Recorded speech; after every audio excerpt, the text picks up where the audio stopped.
Yo'qolgadim. Chiqib turdi. Nima bo'pti?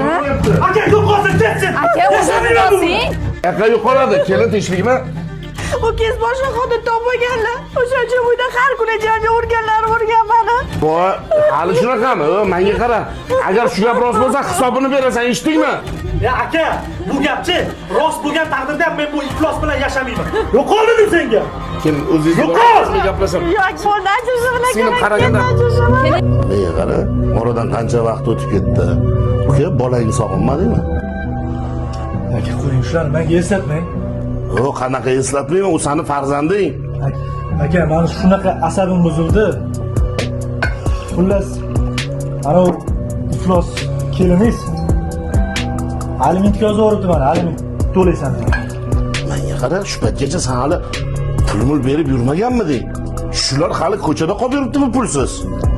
Aka, men u meni farzandim emas, men hali uni tanimayman.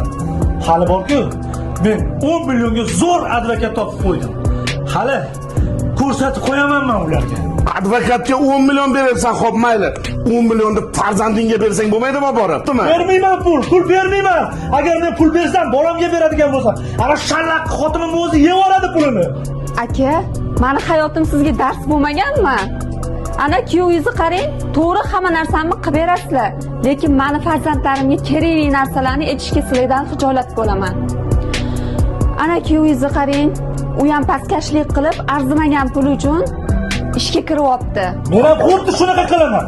Oyiga 1 million 200 ming so'mlik ishga joylashib oldim. Ana endi ko'radi ularni mana qanday qiynashimni ana endi ko'radi. O, singlim to'g'ri aytibdi. Singlimni hayot senga dars bo'lmadimi? Mana uyga kelib o'tirib, to'xta, erkak. Allohga oldida javob berasan sen. Sen bu yerda o'z qochib yurarsan bu dunyoda. Nari yo'g'ini ham o'ylab qo'ygan. Senga o'xshagan bilmayman nima deb atash mumkin. Singlim menga qara. To'g'ri, bu jigarimdir, ukamdir. Jamiki mana shu bor erkaklar bor-ku, mana shu oilasidan ajrashib aliment to'lamagani men uchun erkak emas u. Eshitdingmi? Men uchun erkak emas unaqalar. Didar qoldi endi mahshar maydon.